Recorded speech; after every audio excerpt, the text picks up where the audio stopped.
I do think that religion is an important part of our lives, and definitely even secular life. It's hard to get away from it.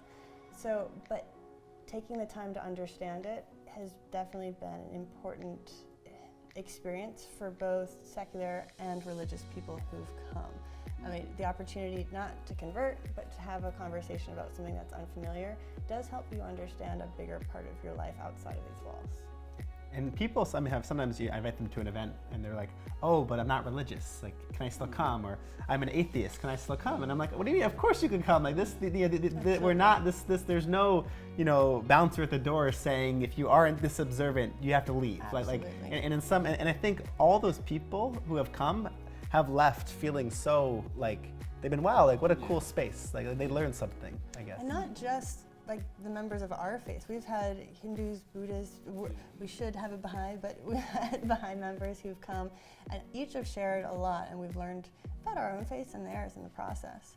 I literally didn't know the meaning of a rabbi. I didn't know what a rabbi means, like what is the role of a rabbi, but now after some months in this house, I was able to bring in a rabbi for our discussion. So I was just thinking about it the other day, that the amount of learning that I had here.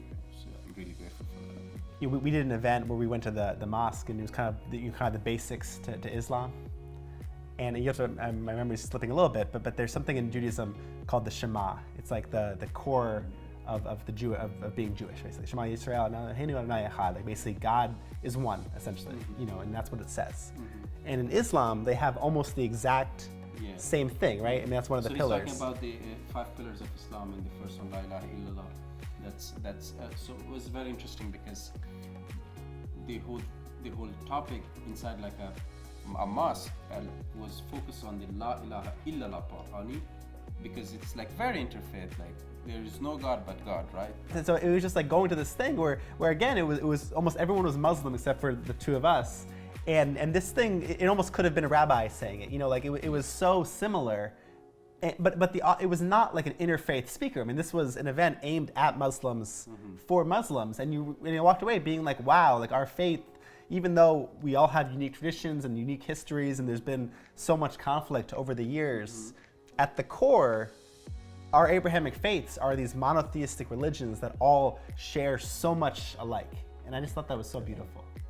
After the year kind of got started, we talked a little bit about, is this an interfaith house or an intercultural house? And I really struggled with that question maybe 2 months in, kind of how do you resolve the two? And I think that definitely over the past maybe 3 months, we've seen those start to resolve in a beautiful way. I think some of the examples would be starting to understand the cultural importance of things like the Seder. I had never done a Seder outside of an education experience, and understanding what that means to an individual and being able to celebrate that with their family and getting to celebrate with you as part of my family, and then again with my real family, that gave me a better understanding of how the cultural level and the religious level does merge. I constantly get questions about my own religion that I've never thought of before. And it really, like I'm constantly on Wikipedia, all of us are, constantly on Wikipedia, we're constantly calling our mentors or our religious leaders being like, hey, like we got this weird question, can you like help me, like what's a good answer for it? Like how do I, Definitely. do that? I've really grown an appreciation of different elements of both your faiths. And I think for Islam, I'm really starting to appreciate the regularity of prayer. It's not something we have in my faith tradition, and how that brings together a community. And I think that's something incredibly powerful and beautiful.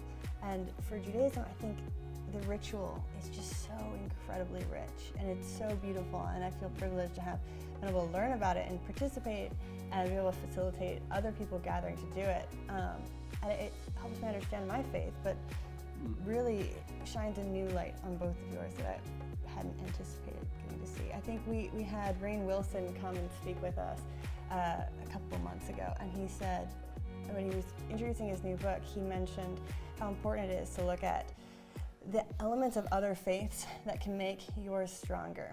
And because that's such a big part of it, it's given a lot of people a lot of my friends who kind of came in apprehensive. Is this a conversion strategy? Like, do I need to protect myself? Because it's so much about understanding and appreciating both the similarities, but also celebrating differences. They've come in and been able to just kind of put that baggage aside and know it's not about conversion. It's about getting to know someone as an individual and celebrate that. So that's been I mean, I remember good.